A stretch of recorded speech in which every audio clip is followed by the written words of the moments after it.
करो तो शांति भगवान जिनेन्द्र। भारत देश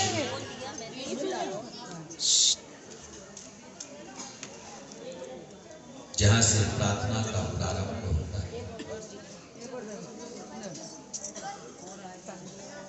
वह देश के कल्याण से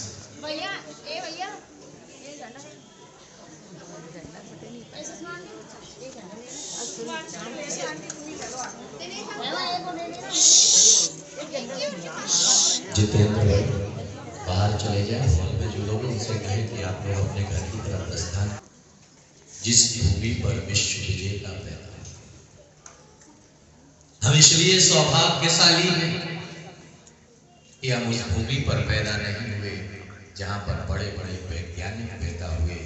हम इसलिए सौभाग्यशाली हैं कि जिस भूमि पर पैदा हुए वहां राम कृष्ण बुद्ध जैसी आत्माओं ने जन्म।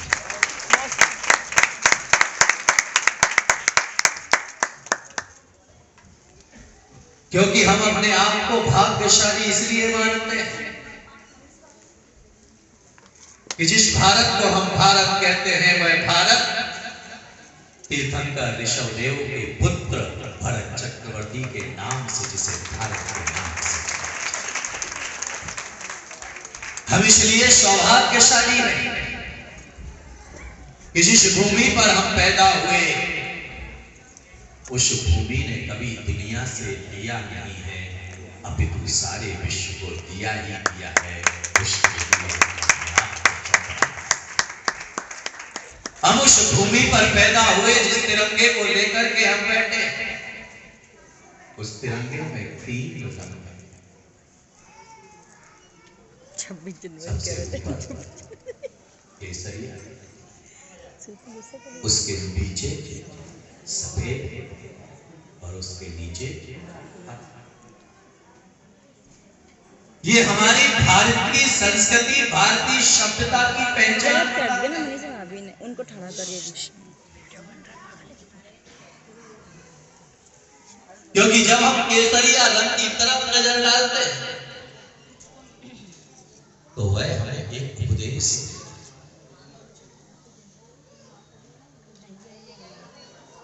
क्योंकि केसरिया रंग हमें उपदेश देता है त्याग का,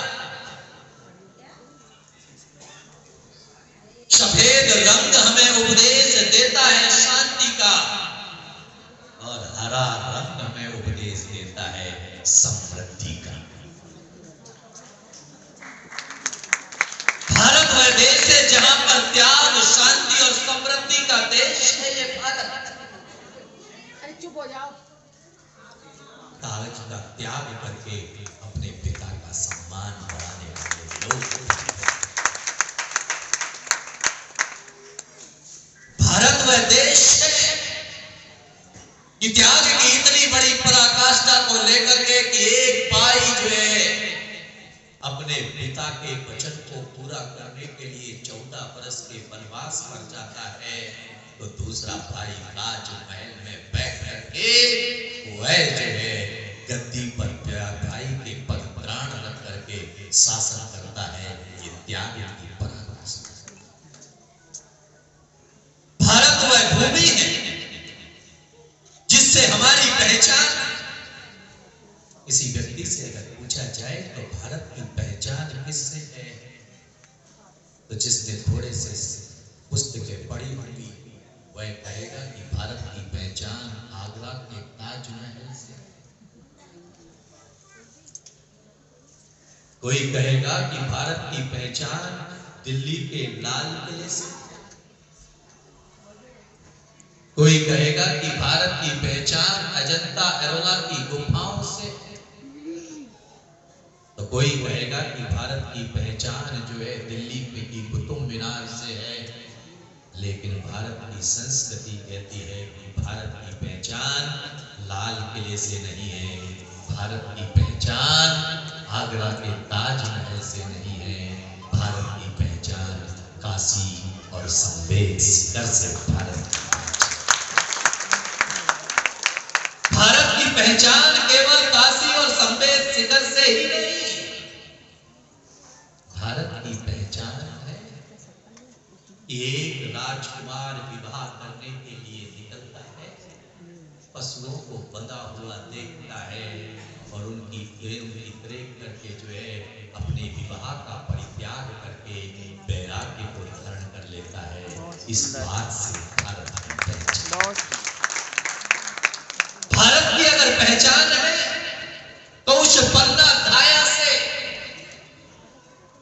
कि जिसने मालिक के बच्चे को बचाने के लिए अपने बच्चे को जो है दीवार में जिंदा चुनवा दिया, उससे भारत की पहचान।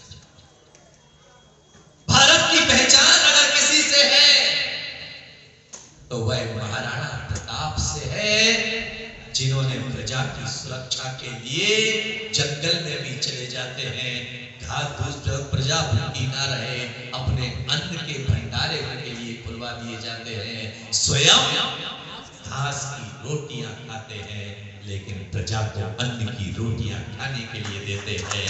उससे ये भारत की पहचान, भारत की पहचान है उससे कि जहां कहा जाता है कि हम सर झुका सकते हैं, हम सर कटा सकते हैं, लेकिन सर झुका सकते नहीं और अपनी आजादी को हम हरगिज मिटा सकते हैं। भारत की पहचान उससे कहते हैं। भगत सिंह को फांसी दी जाती, उनकी मां मिलने के लिए जेल में थे और भगत सिंह से जाकर के कहा कि बेटा, हमने तो सपना देखा था कि तू दुल्हन लेकर के आएगा, लेकिन बेटा मैं तुझे जेल में देख रही थी, क्या मेरी वह इच्छा पूरी नहीं करेगा? तो भगत सिंह ने कहा कि मां तेरी इच्छा क्या? बोले मेरी इच्छा केवल इतनी सी है कि दुल्हन हमारे घर आना चाहिए, तेरी शादी होना चाहिए। तो भगत सिंह ने कहा कि मां रोती क्यों है तू? तेरी इच्छा है कि दुल्हन आना चाहिए, वह दुल्हन जरूर आएगी, डोली जरूर आएगी। बोले बेटा डोली आएगी? तू तो अभी कुछ दिनों के बाद जो है तुझे फांसी के तख्ते पर लटका दिया जाएगा, फांसी के तख्ते पर तुझे चढ़ा दिया जाएगा और तू कहता है कि डोली आएगी। अरे बोले माँ, अरे दुनिया में तो हाड़ मांस से बनी हुई बहू आती है, लेकिन तेरे घर तो आजादी की बहू आएगी।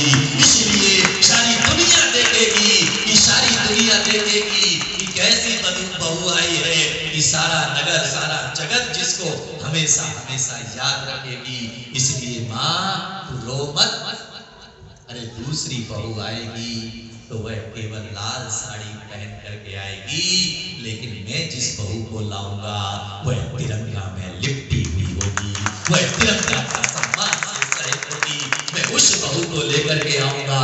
इसलिए माँ तू घर जा और एक भी आंसू नहीं रोना, सारे गांव की महिलाओं को बुला करके मंगल गीत गा कि तेरे यहाँ पर बहू आने वाली है, और ऐसी बहू आने वाली है जो दुनिया में ना आज तक किसी के घर आई है और ना किसी के घर आ सकती है। विचार करिएगा क्या कुर्बानी। भगत सिंह जिए देश के लिए, भगत सिंह जिए राष्ट्र के लिए, सुखदेव जिए राष्ट्र के लिए, महाराणा प्रताप जिए राष्ट्र के लिए, क्योंकि उन्हें राष्ट्र से प्रेम। इसीलिए उन्होंने अपने प्राणों की कुर्बानी देने के पहले भी एक समय के लिए भी उनकी आंखों में कोई अश्रु की धारा नहीं आई, क्योंकि वह राष्ट्र से प्रेम करते। लेकिन विचार करिएगा, क्या हम राष्ट्र से प्रेम करते?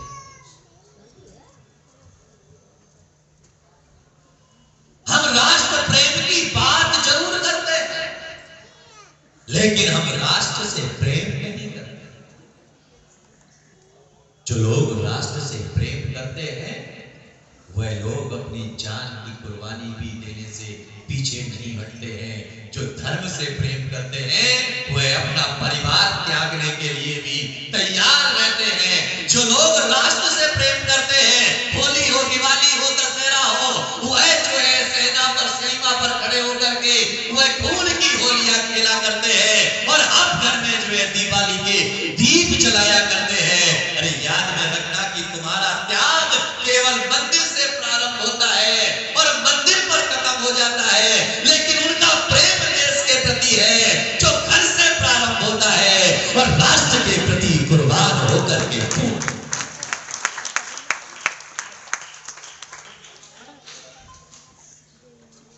मैंने एक दिन कहा था, ऐसी मां इस भारत की भूमि पर जन्म ली, ये जो अपने बेटे को अपने सामने फांसी के तख्ते पर लटकता हुआ देखा और उनकी आंखों से जो है टप टप आंसू टपकने लगे, तो किसी ने जाकर के पूछा कि भाई तेरे आंखों में टप टप आंसू कैसे टपक रहे हैं? तुम्हारे बेटे को फांसी दी जा रही है इसलिए तुम्हारी आंखों से टप टप आंसू टपक रहे हैं। तो वह मां कहती है कि मेरे आंखों से आंसू इसलिए नहीं टपक रहे हैं कि मेरे बेटे को फांसी के तख्ते पर कुछ समय के बाद लटका दिया जाएगा। अरे तेरी आंखों से आंसू इसलिए टपक रहे हैं कि मैंने एक संतान को ही क्यों जन्म दिया। अरे एक संतान और होती तो उसे भी मैं भारत माता की सेवा में लगा देता। मुझे अफसोस इस बात का है कि मेरी कोख से केवल एक ही संतान पैदा क्यों। विचार करिए, सोचिए, उस मां के कुर्बानी के लिए अपने आप को, जीवन को समर्पित करने के लिए विचार करिए उस रानी पद्मिनी के बारे में जिसने झुकना मंजूर नहीं किया, लेकिन जिंदा में ही जिसने अग्नि में कूद करके जो है अपने प्राण समाप्त कर दिए, लेकिन किसी के सामने अपना मस्तक झुकाना सीखा नहीं।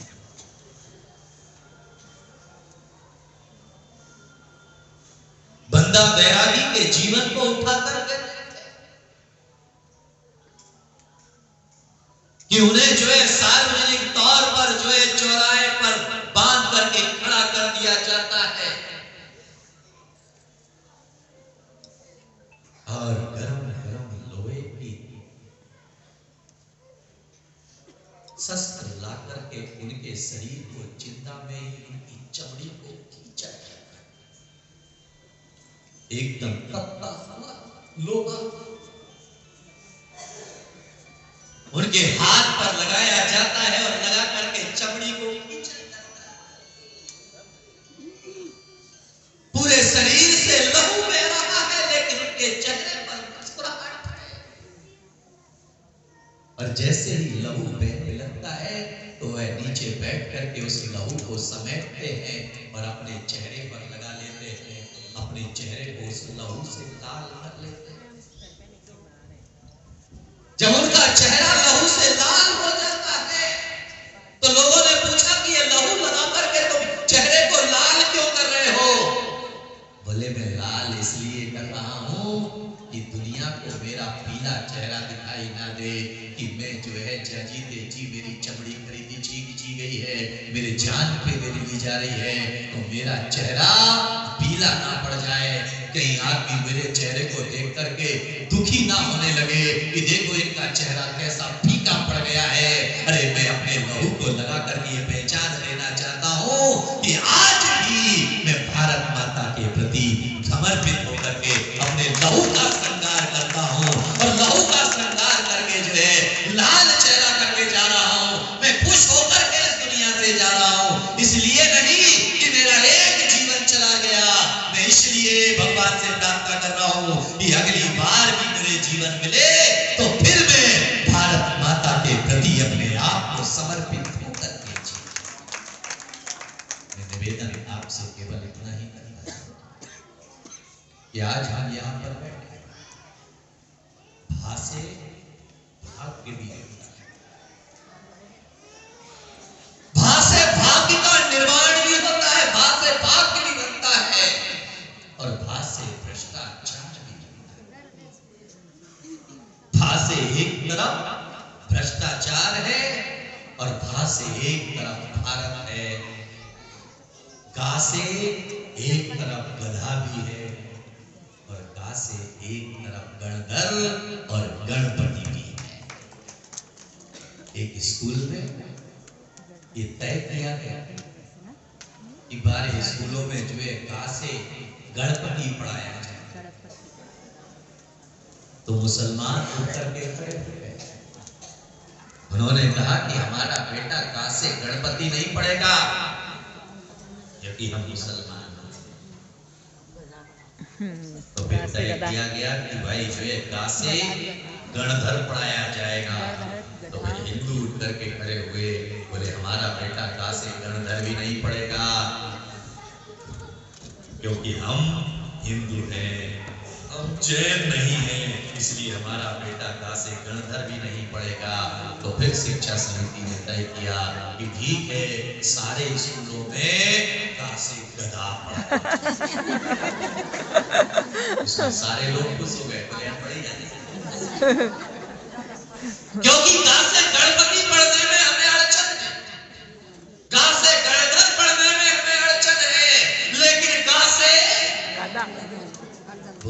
गधा पढ़ने में नहीं है, गा से तभी तो बच्चे ज्यादा बच्चे गधा होते हैं। कोई अड़चन नहीं है। अरे याद में रखिएगा कि हम इस संस्कृति में पैदा हुए हैं, वहां हमारे पास में साथ संकल्प होना चाहिए।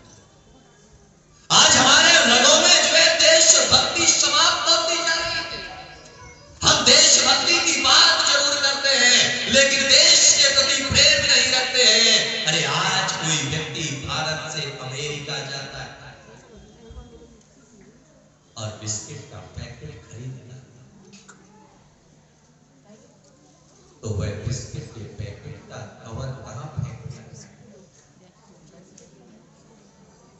बोलो बाबा, भारत से अमेरिका कहां फेंकता है?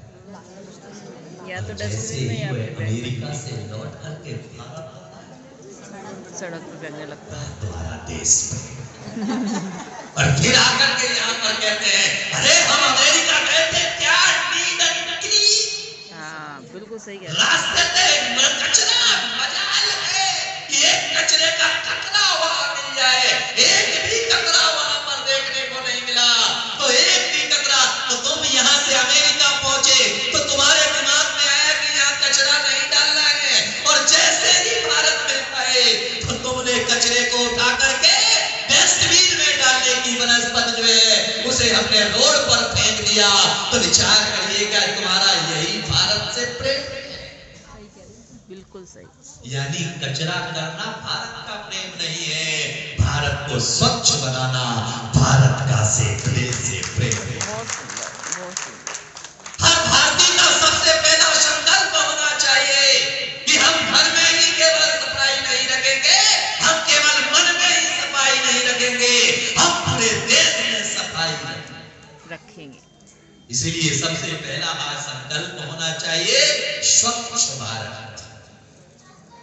कौन सा भारत? स्वच्छ भारत। कौन सा भारत? याद में रखिएगा, अमेरिका जाओगे तो कहीं पर भी जाकर के खड़े नहीं हो जाओगे आ जाने का। बोलो, कहीं पर भी खड़े नहीं हो जाओगे, भले कितनी भी तेज लगी हो, लेकिन कहीं पर भी खड़े नहीं हो जाओगे। लेकिन अगर भारत में होगे, जहां जगह मिली, कौन बोला वहीं पे निपट जाएंगे। विचार करिएगा, हमारा ये कैसा देश है कि हम अपने घर को तो साफ रखना चाहते हैं लेकिन अपने देश को साफ नहीं रखना चाहते, अपने मोहल्ले को साफ नहीं रखना चाहते। याद में रखिएगा कि जवान की भारत में रहने वाला व्यक्ति सबसे पहले ये सूत्र अपने संकल्प मन के अंदर ले कि हम भारत को जो है स्वच्छ भारत बनाने में अपना संपूर्ण योगदान प्रदान करेंगे। दूसरा संकल्प होना चाहिए स्वस्थ भारत। पहला संकल्प स्वच्छ भारत। बोलो ना थोड़ा सा। स्वच्छ भारत। दूसरा संकल्प स्वस्थ भारत। स्वस्थ भारत। अब स्वस्थ भारत अगर रखना है तो उसके लिए क्या करना पड़ेगा? ये देखो, स्वच्छ होना पड़ेगा। स्वस्थ भारत अगर रखना है, स्वस्थ अगर रखना है तो सुबह जो है जल्दी सो करके उठना। सही बात है। क्योंकि स्वस्थ रहने के लिए सुबह उठ करके जो है मेडिटेशन करना होगा। स्वस्थ रहने के लिए जो है, स्वस्थ भारत के लिए जो है योगा और प्राणायाम करना होगा। अगर स्वस्थ भारत को देखना है, स्वस्थ भारत का संकल्प मन के अंदर लेकर के जीना है तो बाहर के खाने से घर का खाना। अरे बोलो ना, घर का खाना खाना। लेकिन हम क्या चाहते हैं? बाहर का खाना। हमें तो जो है घर का पसंद कहाँ है? हाँ, हमरे घर को बाहर का। हमें तो जो है बाहर का ही। याद में रखिएगा, घर का पसंद नहीं आता है। अरे स्वस्थ भारत का संकल्प न लेने वाला सुबह उठ करके जो है सबसे पहले प्रार्थना करेगा। स्वस्थ भारत का संकल्प लेने वाला ध्यान और मेडिटेशन के माध्यम से अपने जीवन को शुद्ध करने का प्रयास करेगा। और जब सुबह उठ करके जो है वह नहा धो करके प्रभु की प्रार्थना के लिए तैयारी होगा। लेकिन जो व्यक्ति सूर्य उदय के बाद सो करके उठ रहा है, यानी वह स्वस्थ भारत को नहीं देखना चाहता, वह बीमार भारत को देखना चाहता है। इसीलिए भारत वह देश है कि जहां पर जितने जिनालय हैं उससे ज्यादा विद्यालय हैं, और जितने विद्यालय हैं उससे ज्यादा हॉस्पिटल है। भारत में ज्यादा कौन है? अरे जोर से बोलो। हॉस्पिटल। आपके घर में कौन है? बीमार है। नमक का एक डब्बा है, मिर्ची का एक डब्बा है, धनिया का एक डब्बा है, जीरे का एक डब्बा है, और दवाई के बात करो। कौन बोला? 4 डब्बे। क्योंकि आजकल आदमी जो है रोटी कम खाता है, गोली ज्यादा खाता है। इसलिए आज गणतंत्र दिवस पर यहाँ पर सम्मिलित हुए हैं कि 5 संकल्प हमारे मन के अंदर पैदा होना चाहिए। पहला संकल्प हमारे मन के अंदर पैदा होना चाहिए कि भारत स्वस्थ बनाने में हमारा योगदान होना चाहिए। अरे अमेरिका में जाकर के कचरा फेंकने के पहले हम सोचते हैं, तो भारत में भी कचरा फेंकने के पहले हमें सोचा जाना चाहिए कि हम कचरा फेंके या ना फेंके, अगर कचरा करे या ना करे। तो याद में रखिएगा, यहाँ से बाहर निकलते ही कचरा मुक्त हो जाते हैं और यहाँ आते ही कचरा युक्त हो जाते हैं। इसलिए पहला संकल्प, हम स्वच्छ भारत का निर्माण करेंगे। दूसरा स्वच्छ भारत, स्वस्थ भारत। और तीसरा संकल्प होना चाहिए भ्रष्टाचार मुक्त भारत। कौन सा संकल्प? स्वच्छ भारत। कौन सा संकल्प? सुनाई नहीं दिया मुझे। स्वच्छ भारत। भ्रष्टाचार मुक्त भारत। और भ्रष्टाचार मुक्त भारत बनाने के लिए तुम्हें सबसे पहले तय करना पड़ेगा कि हम कमाने के लिए जाएंगे, नीति न्याय से मुझे जितना मिलेगा उतना कमाएंगे, क्योंकि पेट भरने के लिए कितनी रोटी चाहिए? 2 अरे बोलो। 4 सुनाई नहीं दिया मुझे। 4 और पेटी भरने के लिए याद में रखिएगा, भ्रष्टाचार आदमी कब करता है? जब पेट बजाता हो। खाने के लिए कोई भ्रष्टाचार नहीं करता है, लेकिन जब भी आदमी भ्रष्टाचार करता है तो वह जो है जरूरत से ज्यादा अपने पास संग्रह करने के लिए करता है। फिर वह व्यापार भी करेगा तो उसमें नीति और न्याय रखेगा। अगर कोई वह चाहता है कि भारत जो है भ्रष्टाचार से रहे तो हम गलत करेंगे नहीं, तो किसी को हमें देने की जरूरत नहीं पड़ेगी। और जब हम ईमानदारी से जिएंगे तो फिर हमें किसी मंत्री को, किसी मिनिस्टर को, किसी कार्यकर्ता को हमें कुछ देने की जरूरत नहीं पड़ेगी, घूस देने की जरूरत नहीं पड़ेगी।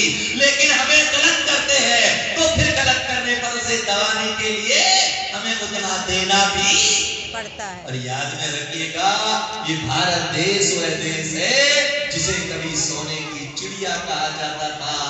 आज भारत वह देश बन गया है जिसे घोटाले की बुढ़िया कहा जाता है। सारे जगह पर घोटाले। इसलिए भ्रष्टाचार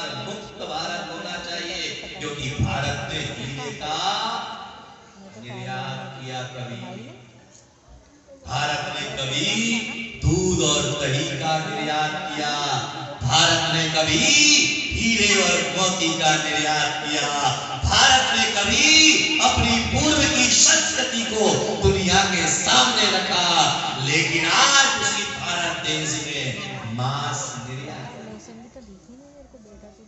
अभी कुछ सालों पहले कोरोना आया, कोरोना में सबसे पहले कौन सी दुकानें खुली? दवाई की। बोलो। दवाइयाँ। कौन सी दुकानें? शराब, खाने की दुकानें बाद में खुली।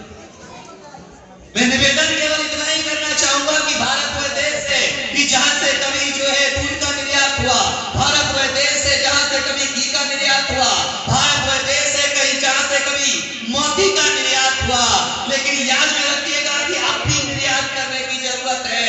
अरे भारत से अगर निर्यात करना है तो अगर हमारे पास में घी दूध नहीं है, अगर हमारे पास में जो है हीरे और मोती निर्यात करने के लिए नहीं है, तो भारत से मांस निर्यात तो कदापि नहीं होना चाहिए।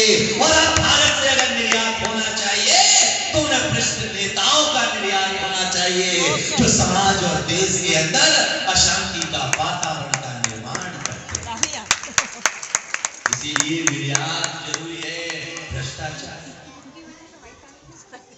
क्योंकि भ्रष्टाचार हटेगा तो तीसरा संकल्प भ्रष्टाचार मुक्त भारत, और चौथा संकल्प नशा मुक्त। याद में रखिएगा क्योंकि हमारा देश आज नशे का आदी हो गया। आज देखा जाए तो जो है तो जगह जगह पर जो है मदिरा के तबों पर दुकानें देखने को मिल जाएगी। मदिरा जो दिहाड़ी करने वाला मजदूर है, दिन भर धूप में काम करता है और रात जाकर के वह मदिरालय में शराब पी करके टुंड पड़ा होता है। अरे याद में रखिएगा कि किसी को शराब का नशा होता है, किसी को पैसे का नशा होता है, किसी को जमीन और जायदाद का नशा होता है और किसी को पद का नशा होता है। लेकिन भारत को अगर नशा मुक्त करना है तो उन नशाओं के साथ में अहंकार का नशा भी त्यागने की जरूरत है, अहंकार के नशे से भी मुक्त होने की जरूरत है, क्योंकि आज किशोर नशे के आदी हो चले। बड़े बड़े देशों में जाकर के देखेंगे, बड़े बड़े राज्यों में जाकर के देखेंगे तो शराब का प्रतिशत धीरे धीरे बढ़ता चला जा रहा है। फिर हमारी देश की सुरक्षा करने के लिए, देश की रक्षा करने के लिए मजबूत जब कंधे नहीं होंगे तो फिर इस देश की सुरक्षा कौन करेगा? आज जो है समय से पहले जो है जब वह नशा का शिकार हो जाता है तो नशा का शिकार होने पर अपनी घर की इज्जत को दांव पर लगा देता है, अपनी समाज की इज्जत को दांव पर लगा देता है। अरे पहले अगर कोई व्यक्ति शराब पीता था तो उसके साथ कोई बैठना पसंद नहीं करता था, लेकिन आज अगर कोई शराब नहीं पीता है हाई सोसाइटी में तो उसके साथ बैठना पसंद। पहले शराब नहीं पीने वाले के साथ बैठते थे, और आज अगर बड़ी बड़ी सोसाइटी में जिनके पास में पैसा बढ़ गया है, वह पैसा बढ़ने के बाद में वहां पर चाय का प्याला नहीं मिलता है, वहां पर दूध का गिलास नहीं मिलता है, वहां पर परोसा जाता है तो मदिरा का प्याला। इसके लिए जो है हमारे देश के युवाओं को सबसे पहले सतर्क होना चाहिए, और खास तौर पर जो है जिनके घर में बेटियां हैं उन्हें सतर्क होना चाहिए। अगर किसी परिवार में अगर कोई व्यक्ति नशा करता है तो नशा करने वाले व्यक्ति को सबसे पहले हमारा संकल्प होना चाहिए, ऐसे घर में हम अपनी बेटी का विवाह नहीं करेंगे। ध्यान में रखिएगा कि जिस परिवार में अगर एक भी व्यक्ति जो है नशा का आदी है तो नशा का आदी होने के बाद में हमें तय कर लेना चाहिए कि जो नशेड़ जी भले ही करोड़पति क्यों ना हो, भले ही अरबपति क्यों ना हो, भले ही सोने के जेवरात कितने भी देने वाला क्यों ना हो, लेकिन हम अपनी बेटी का विवाह उसके साथ नहीं करेंगे। और आज हमें तय कर लेना चाहिए जो अनीति और अन्याय से कमाने वाला है उसका हम दान भी हम अपने मंदिर में स्वीकार। याद में रखिएगा वह करोड़ों रुपए का घोटाला करता है, 2-4 लाख रुपए देता है और मंदिर में उसे हम माला पहनाने के लिए, क्योंकि हम भ्रष्टाचार को स्वतः ही स्वीकृति प्रदान कर दिया करते हैं। आज मध्य प्रदेश में अभियान चलाया जा रहा है कि नशा मुक्ति होना चाहिए, लेकिन नशा मुक्ति के लिए सबसे पहले तैयारी हमें अपने आप की करना पड़ेगी, क्योंकि गणतंत्र दिवस हमारे संविधान का दिवस है।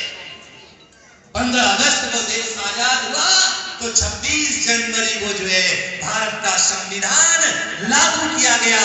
तो उस भारत का संविधान ये नहीं कहता है कि नशा से साथ में हम जिए, अरे भारत का संविधान कहता है सादा भोजन, बोलो उच्च विचार, सादा भोजन उच्च विचार। लेकिन आपको सादा भोजन अच्छा लगता है? आपको कौन सा भोजन चाहिए?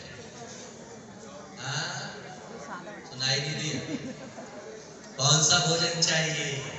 दाल रोटी सब्जी नहीं, हमारे बच्चों को तो जो है चाउमीन चाहिए, हमारे बच्चों को तो जो है कुरकुरे चाहिए, हमारे बच्चों को तो जो है पिज्जा चाहिए, हमारे बच्चों को तो जो है युवा पीढ़ी को तो जो है क्या बोलते हैं वो, ये देखो मोमो चाहिए। और फिर हम कह रहे हैं कि भाई सादा भोजन उच्च विचार। अरे याद में रखिएगा, सादा भोजन उच्च विचार के पहले अगर सादा भोजन होगा तो विचारों में तामसिकता पैदा ही नहीं होगी, और तामसिकता पैदा नहीं होगी तो हम अपनी संस्कृति के साथ खिलवाड़ नहीं करेंगे। भारत की संस्कृति कहती है कि जो भारतीय संस्कृति को जीता है वह 4 से 5 के बीच में सो करके उठता है। भारत की संस्कृति में 4 से 5 के बीच में सोकर के उठना कहा गया। भारत की संस्कृति में 5 से 6 के बीच में सोकर के उठने के लिए कहा गया, क्योंकि हम देवता बनते हैं। जो 4 से 5 के बीच में सोकर के उठता है वह देवता हुआ करता है, जो 5 से 6 के बीच में सोकर के उठता है वह जो है मनुष्य हुआ करता है। लेकिन जो 6 से 7 के बीच में सोकर के उठता है वो जानवर होता है, और जो 7 बजे के बाद सोकर के उठता है वह राक्षस के तुल्य हुआ करता है। और भारत की संस्कृति राक्षस की संस्कृति नहीं है, भारत की संस्कृति जानवर की संस्कृति नहीं है, अरे भारत की संस्कृति मनुष्य और देवताओं की संस्कृति है। और मनुष्य और देवताओं की संस्कृति में हम अपनी संस्कृति से काम करते हैं। इसीलिए मैं आपसे निवेदन केवल इतना ही करना चाहूंगा कि भारत की पहचान को बढ़ाएं। आज हम यहां पर उपस्थित हुए हैं तो सबसे पहला संकल्प कौन सा? कान का कचरा निकालेंगे और पड़ोसी के सर पे फेंकेंगे। अरे याद में रखिएगा कि हम पड़ोसी के सर पर फेंकेंगे, क्योंकि हम कचरा दूसरे के ऊपर ही फेंकना जानते हैं। याद में रखिएगा, जब हम स्वच्छ भारत चाहेंगे तो हमारे स्वच्छ भारत के लिए कचरा डालने के पहले हम 50 बार सोचेंगे। बच्चों को भी हम वही हिदायत देंगे। और अगर हम भारत में रहते हैं तो दूसरा संकल्प अगर हमारा होगा तो फिर हमें किसी डॉक्टर के पास जाने की जरूरत नहीं पड़ेगी, किसी हकीम के पास जाने की जरूरत नहीं पड़ेगी, क्योंकि हमारा स्वयं का रूटीन ही अगर स्वस्थ होगा तो फिर स्वस्थ हमारा जीवन अपने आप बढ़ता चला जाएगा। और तीसरा जो है, हम उन लोगों के साथ में ऐसा कोई व्यापार नहीं करेंगे जिसमें हमें कहीं पर, बोलो ना, घूस देना पड़े टेबल के नीचे।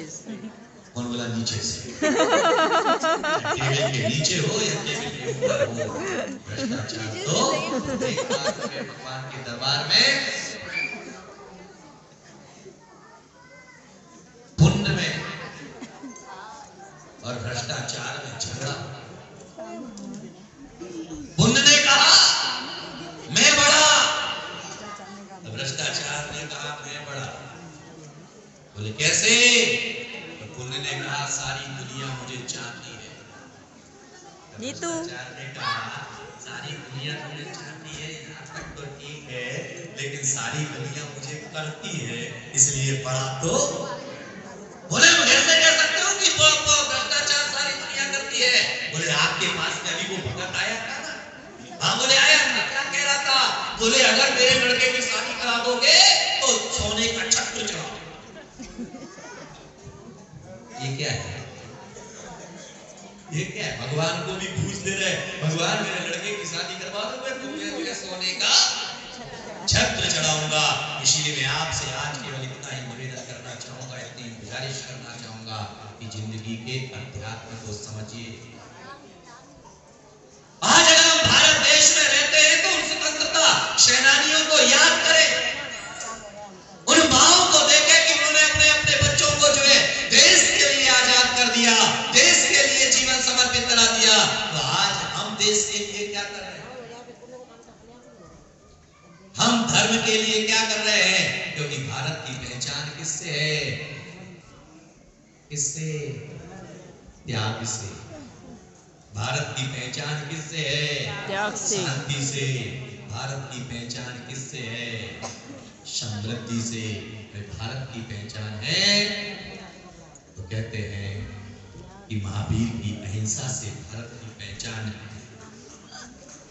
कहते हैं कि भारत की पहचान महात्मा बुद्ध की करुणा से है। भारत की पहचान मर्यादा पुरुषोत्तम राम की मर्यादा से है। और भारत की पहचान अगर है तो नारायण श्री कृष्ण के कर्म योगिता से भारत की पहचान।